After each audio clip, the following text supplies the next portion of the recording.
Hello मेरे दोस्तों, मैं राहुल और स्वागत है आप लोगों का आपके अपने यूट्यूब चैनल एग्जाम सेंटर पर, जहां पे आपको मिलते हैं इंपॉर्टेंट क्वेश्चन। दोस्तों आज के वीडियो में हम लोग बात करने वाले हैं क्लास 10th सोशल साइंस के एग्जामिनेशन के बारे में। जैसा कि आप लोग सब जान रहे हैं, क्लास 10th में सोशल साइंस का एग्जामिनेशन जो है सबसे पहले है, ठीक है। और ये जो एग्जामिनेशन है उसमें से हम लोग बात करने वाले हैं एमसीक्यू के बारे में, और उसके बाद आपको वीवीआई क्वेश्चन भी बताया जाएगा कि क्या क्या वीवीआई क्वेश्चन आपको पढ़ के जाने हैं। उसके पहले हम लोग टॉप एमसीक्यू का क्वेश्चन के बारे में जानते हैं, वैसे एमसीक्यू क्वेश्चन जो प्रत्येक वर्ष आपके एग्जामिनेशन में पूछे जाते हैं, ठीक है। तो चलिए हम लोग देखते हैं कि क्या एमसीक्यू क्वेश्चन और प्रत्येक वर्ष जो है ना किस प्रकार के एमसीक्यू क्वेश्चन पूछे जाते हैं, ठीक है।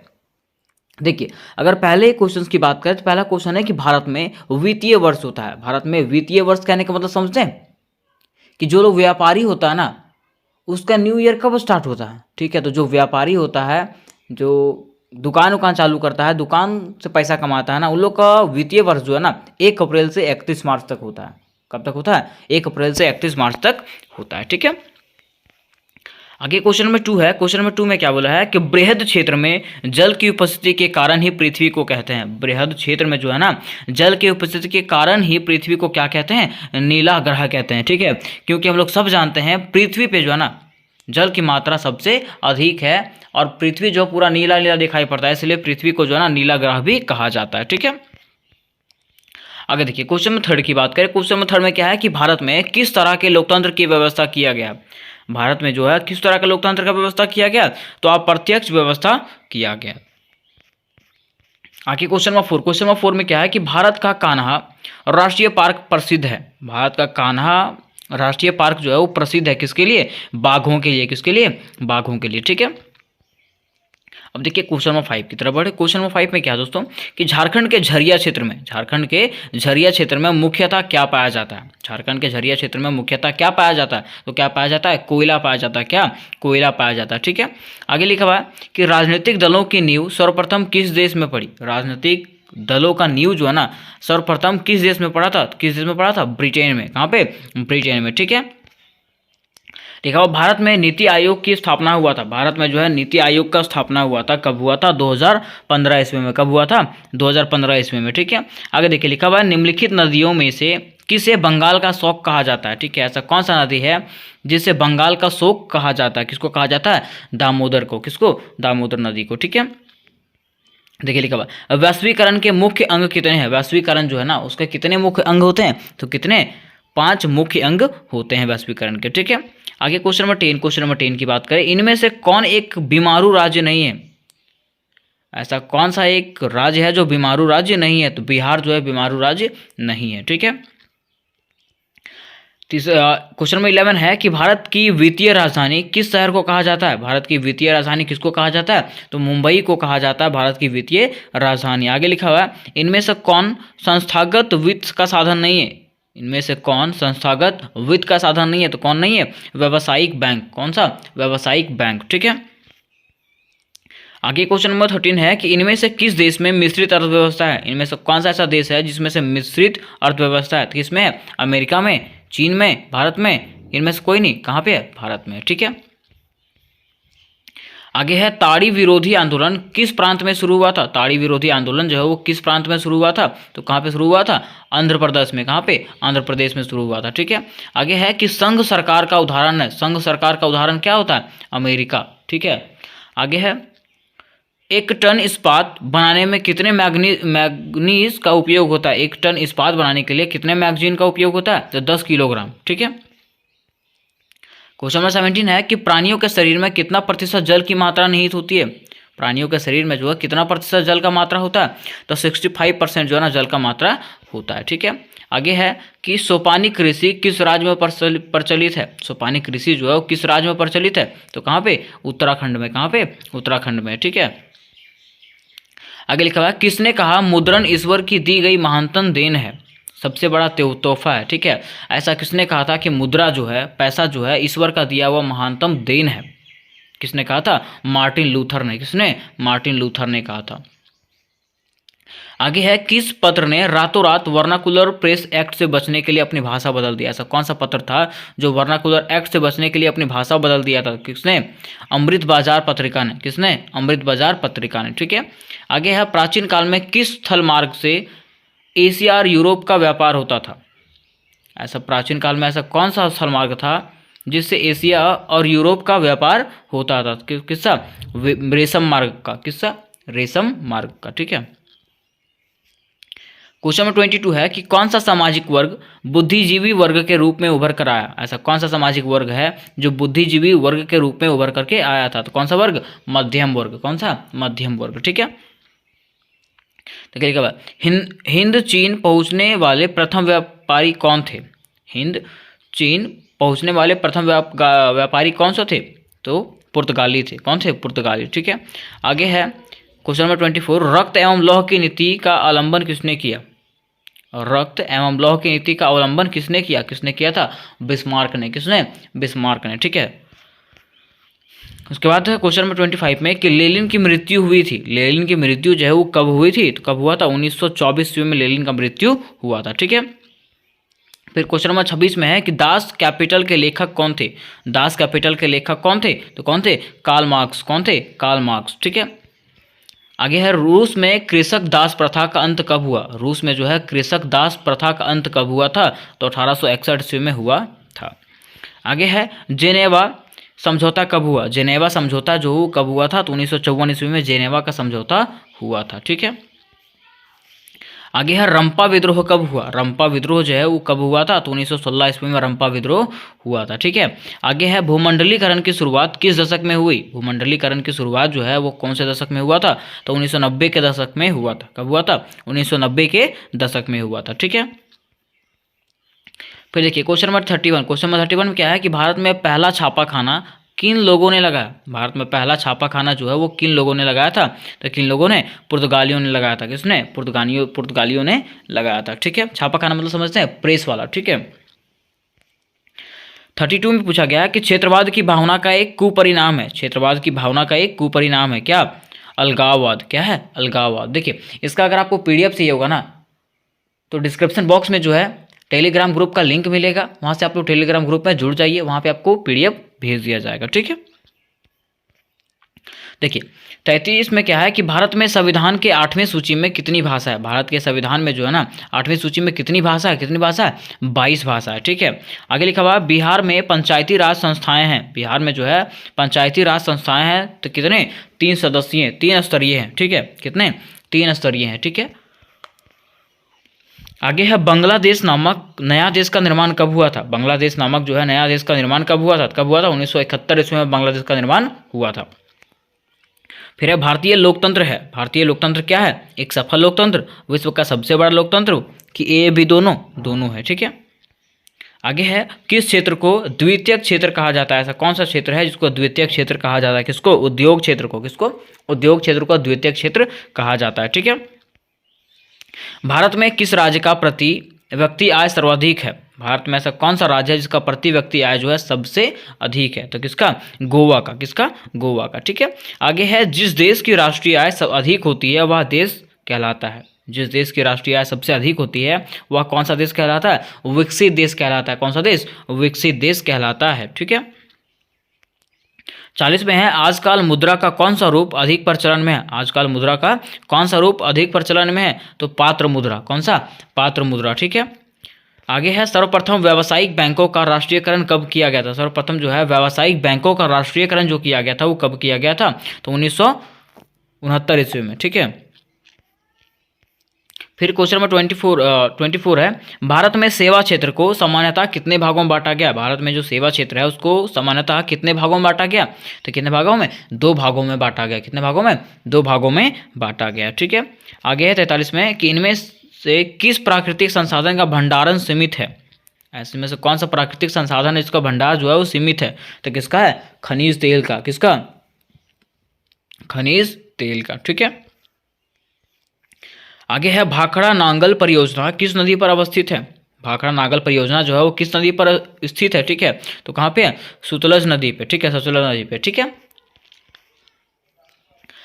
फिर अगला क्वेश्चन पूछा हुआ कि काली मिट्टी का दूसरा नाम क्या है? काली मिट्टी का जो है वो दूसरा नाम क्या है? तो क्या है? रेगुर मृदा। क्या है? रेगुर मृदा जो है काली मिट्टी का दूसरा नाम है। ठीक है। फिर देखिए आगे है कि भारत का पहला परमाणु ऊर्जा केंद्र कहाँ स्थित है? भारत का पहला परमाणु ऊर्जा केंद्र जो है वो कहाँ स्थित है? तारापुर में। कहाँ पे? तारापुर में स्थित है। ठीक है। आगे है, विश्व में चाय का सबसे बड़ा उत्पादक देश कौन सा है? विश्व में जो है चाय का सबसे बड़ा उत्पादक देश कौन सा है? चीन है। कौन है? चीन। ठीक है। फिर चूना पत्थर का उपयोग किस उद्देश्य में होता है? चूना पत्थर का उपयोग जो है वो किस उद्देश्य में होता है? तो सीमेंट बनाने के लिए किया जाता है। ठीक है। फिर क्वेश्चन नंबर 49 है, कांवर झील स्थित है। कांवर झील जो है वो स्थित है कहाँ पे? बेगूसराय जिला में। कहाँ पे है? बेगूसराय जिला में। ठीक है। फिर लास्ट जो है, निम्नांकित में कौन प्राकृतिक आपदा है? इसमें से कौन सा प्राकृतिक आपदा है? तो भूकंप जो है आपका प्राकृतिक आपदा है। ठीक है। आगे देखिए, लिखा हुआ सुनामी किस स्थान पर आता है? सुनामी जो है कौन सा स्थान पे आता है? तो समुद्र में आता है। ठीक है। फिर लिखा हुआ है जाल्वेराइन एक संस्था है। जाल्वेराइन जो है संस्था है किसका? विद्वानों का। ठीक है। आगे है 53 में कि साम्यवादी शासन का पहला प्रयोग कहाँ हुआ? साम्यवादी शासन का पहला प्रयोग जो है वो कहाँ हुआ था? रूस में हुआ था। कहाँ पे? रूस में हुआ था। ठीक है। आगे है हिंदी चीनी क्षेत्र में अंतिम युद्ध समाप्ति के समय में अमेरिकी राष्ट्रपति थे। मतलब हिंदी चीनी क्षेत्र में जो है अंतिम युद्ध जो हुआ था उसमें अमेरिका के राष्ट्रपति कौन थे? निक्सन थे। ठीक है। फिर लिखा हुआ है कि जालियांवाला बाग हत्याकांड किस तिथि को हुआ था? जालियांवाला बाग का हत्याकांड जो है वो कब हुआ था? तो 13 अप्रैल 1919 ईस्वी को हुआ था। कब? 13 अप्रैल 1919 ईस्वी को हुआ था। ठीक है। आगे है कि विश्वव्यापी आर्थिक संकट किस वर्ष आरंभ हुआ? विश्वव्यापी आर्थिक संकट जो है कौन से वर्ष में आरंभ हुआ था? तो 1929 ईस्वी में आरंभ हुआ था। ठीक है। फिर देखिए 57 में है, एल्यूमिनियम बनाने में किस खनिज का आवश्यकता पड़ती है? एल्यूमिनियम बनाने में कौन से खनिज का आवश्यकता होता है? तो बॉक्साइट का। कौन सा? बॉक्साइट का। ठीक है। आगे है यूरेनियम का प्रमुख उत्पादक स्थल है। यूरेनियम का प्रमुख उत्पादक स्थल है कौन सा? जादूकोड़ा। कौन सा? जादूकोड़ा। ठीक है। फिर देखिए लिखा हुआ है भारत के किस राज्य में सौर ऊर्जा का विकास की सर्वाधिक संभावनाएं हैं? भारत में कौन सा ऐसा राज्य है जहाँ पे सौर ऊर्जा के विकास का सर्वाधिक संभावनाएं हैं? कहाँ पे? राजस्थान में। कहाँ पे? राजस्थान में। ठीक है। भारत में सर्वाधिक क्षेत्र पर किस मिट्टी का विस्तार है? भारत में सर्वाधिक क्षेत्र पर किस मिट्टी का विस्तार है? तो जलोढ़ मिट्टी का विस्तार है। ठीक है। किसका कथन है संसाधन होते नहीं बनते हैं? ऐसा किसने कहा कि संसाधन होते नहीं है बनते हैं? किसने कहा है? जिम्मेरैन ने कहा है। जिम्मरमैन ने। ठीक है। आगे है 62 में कि दलित और महादलित की एक नई पहचान बना है। दलित और महादलित का एक नया पहचान बना है। कहाँ पे? बिहार में। क्वेश्चन नंबर 63 है, नस्ल के आधार पे जीवशास्त्र। नस्ल के आधार है क्या? जीवशास्त्र। ठीक है। फिर है बिहार में संपूर्ण क्रांति का नेतृत्व निम्नलिखित में से किसने किया था? बिहार में जो संपूर्ण क्रांति हुआ था उसका नेतृत्व किसने किया था? तो जयप्रकाश नारायण ने उसका नेतृत्व किया था। आगे है नरेगा एक कार्यक्रम है। नरेगा जो एक कार्यक्रम है किसका? राष्ट्रीय स्तर का। कहाँ का? राष्ट्रीय स्तर का। फिर भारतीय रिजर्व बैंक की स्थापना कब हुआ था? भारतीय रिजर्व बैंक की जो स्थापना जो हुआ था वो कब हुआ था? 1935 में इसका स्थापना हुआ था। नदियों में बाढ़ आने का प्रमुख कारण क्या है? नदी में बाढ़ आता है क्यों? उसका सबसे प्रमुख कारण क्या है? तो वर्षा का अत्यधिक होना। वर्षा का अत्यधिक होना जो है ना नदियों में बाढ़ आने का प्रमुख कारण है। अखिल भारतीय ट्रेड यूनियन कांग्रेस की स्थापना कब हुई थी? अखिल भारतीय ट्रेड यूनियन कांग्रेस जो है उसका स्थापना कब हुआ था? 1920 में उसका स्थापना हुआ था। फिर है कि सेफ्टी लैंप की आविष्कार किसने किया? सेफ्टी लैंप जो है उसका आविष्कार किसने किया? किसने किया था? हम्फ्री डेवी ने। किसने? हम्फ्री डेवी ने किया था। फिर आगे लिखा है बम्बई में सर्वप्रथम सूती कपड़ों के मिल की स्थापना हुआ। बम्बई में सर्वप्रथम सूती कपड़ों के मिलों की स्थापना हुआ था। कब हुआ था? 1854 ईस्वी में। फिर है स्पिनिंग जेनी का आविष्कार किसने किया? स्पिनिंग जेनी जो है उसका आविष्कार किसने किया था? किसने किया था? जेम्स हनीबर्ज ने। किसने? जेम्स हनीबर्ज ने। फिर लंदन में अनिवार्य प्राथमिक शिक्षा कब लागू हुई? लंदन में जो है अनिवार्य प्राथमिक शिक्षा कब लागू हुआ था?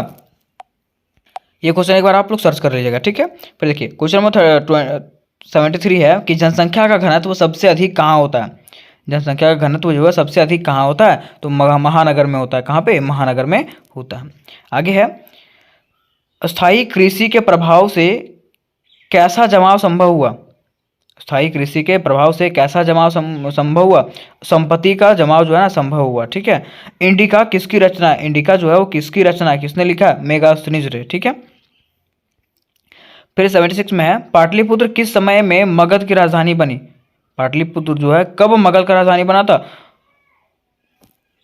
तो उदयन के समय में। ठीक है। विश्व में सर्वप्रथम भूमिगत रेल की आरंभ हुआ। विश्व में सर्वप्रथम भूमिगत रेल कब आरंभ हुआ था? तो 1663 ईस्वी में। कब? 1663 ईस्वी में। आगे बताया गया कि दुनिया का सबसे बड़ा शहर कौन है? दुनिया का सबसे बड़ा शहर कौन है? तो कौन है? लंदन है। फिर है यूरोप वासियों के लिए किस देश का साहित्य एवं ज्ञान विज्ञान प्रेरणा स्रोत रहा? यूरोप वासियों के लिए जो है ना ऐसा कौन सा देश है जो साहित्य एवं ज्ञान विज्ञान प्रोत्साहित रहा है? ठीक है, यूनान। कहाँ पे? यूनान। आगे है लखनऊ समझौता किस वर्ष में हुआ? लखनऊ समझौता जो है वो कब हुआ था? तो 1916 ईस्वी में। कब हुआ था? 1916 ईस्वी में। फिर देखिए 81 में है कि all India trade union Congress का अध्यक्ष कौन था? ऑल इंडिया ट्रेड यूनियन जो है ना कांग्रेस का अध्यक्ष वो कौन था? तो लाला लाजपत राय थे। कौन थे? लाला लाजपत राय। ठीक है। निम्नलिखित में से कौन व्यावसायिक फसल नहीं है? व्यावसायिक फसल कौन सा नहीं है? गेहूं नहीं है। फिर भारत में कौन सा नगर इलेक्ट्रॉनिक उद्योग की राजधानी है? बेंगलुरु। सिंदरी कहाँ स्थित है? सिंदरी कहाँ पे स्थित है? झारखंड में स्थित है। ठीक है। फिर आगे लिखा हुआ तट रेखा से कितनी किलोमीटर क्षेत्र सीमा अपवर्जक आर्थिक क्षेत्र कहलाते हैं? 200। फिर लिखा हुआ संसार का सबसे कीमती संसाधन कौन सा है? खनिज। कौन सा है? खनिज। फिर है चाय किस प्रकार की कृषि है? चाय जो है किस प्रकार की कृषि है? रोपण कृषि है। आगे है महाराष्ट्र किस फसल की खेती के लिए प्रसिद्ध है? महाराष्ट्र में कौन सा फसल होता है? तो कपास होता है। रक्त एवं लौह की नीति का अवलंबन किसने किया था? तो बिस्मार्क ने किया था। फिर है वियना सम्मेलन जो है कांग्रेस का अध्यक्ष कौन था? वियना सम्मेलन के समय कांग्रेस का अध्यक्ष कौन था? मेटरनिक था। विश्व का सबसे बड़ा लोकतांत्रिक देश कौन सा है? भारत है। विश्व का सबसे बड़ा लोकतांत्रिक देश भारत है। आगे है सांप्रदायिक राजनीति आधारित होती है। सांप्रदायिक राजनीति जो है आधारित होती है किस पे? धर्म पे। फिर नेपोलियन कोड में कुल कितने कोड थे? नेपोलियन कोड जो था वो उसमें कुल कितने कोड थे? 5 कोड थे। फिर है कार्बोनरी की स्थापना किस वर्ष हुआ था? कार्बोनरी की स्थापना जो है वो कब हुआ था? तो 1810 ईस्वी में हुआ था। फिर भारत का जूट क्षेत्र किसे कहा जाता है? भारत का जो है जूट क्षेत्र किसको कहा जाता है? तो पश्चिम बंगाल को कहा जाता है। फिर है भारत में कितनी आबादी कृषि कार्यों से जुड़ी हुई है? भारत में कितना आबादी जो है कृषि कार्यों में जुड़ा हुआ? तो 2/3 भाग। ठीक है। साम्यवादी शासन का पहला प्रयोग कहाँ हुआ था? कहाँ हुआ था? रूस में हुआ था। कहाँ पे? रूस में हुआ था। फिर दास कैपिटल का प्रकाशन किस वर्ष हुआ था? दास कैपिटल का प्रकाशन जो है कब हुआ था? 1867 ईस्वी में हुआ था। फिर है बिहार की साक्षरता दर क्या है? बिहार की साक्षरता दर कितना है? तो 47 है। कितना है? 47। फिर है श्रीलंका के बहुसंख्यक समुदाय की भाषा क्या है? श्रीलंका में जो बहुसंख्यक है वो समुदाय का भाषा क्या है? तो सिंहली भाषा है। ठीक है। क्या है? सिंहली भाषा। ठीक है। यहाँ तक देखिए आपको 100 MCQ बता दिए गए सोशल साइंस का और भी क्वेश्चन आपको बता दिए जाएंगे। और अगर आप लोग वीडियो देख लेते हैं ना तो सारा MCQ आपका कंप्लीट हो जाएगा। 1-2 बार में आपको पूरा याद हो जाएगा। ठीक है। अब देखिए इससे रिलेटेड और भी अगर आपको क्वेश्चन चाहिए तो मुझे कमेंट करें। और अगर इसका PDF चाहिए होगा तो डिस्क्रिप्शन बॉक्स से आप लोग जाके टेलीग्राम में जुड़ जाएं, वहाँ पे आपको PDF भेज दिया जाएगा। ठीक है। या तो मुझे मैसेज करें, मैं आपको PDF भेज दूंगा। ठीक है। तो मिलता है नेक्स्ट वीडियो में, तब तक के लिए जय हिंद जय भारत।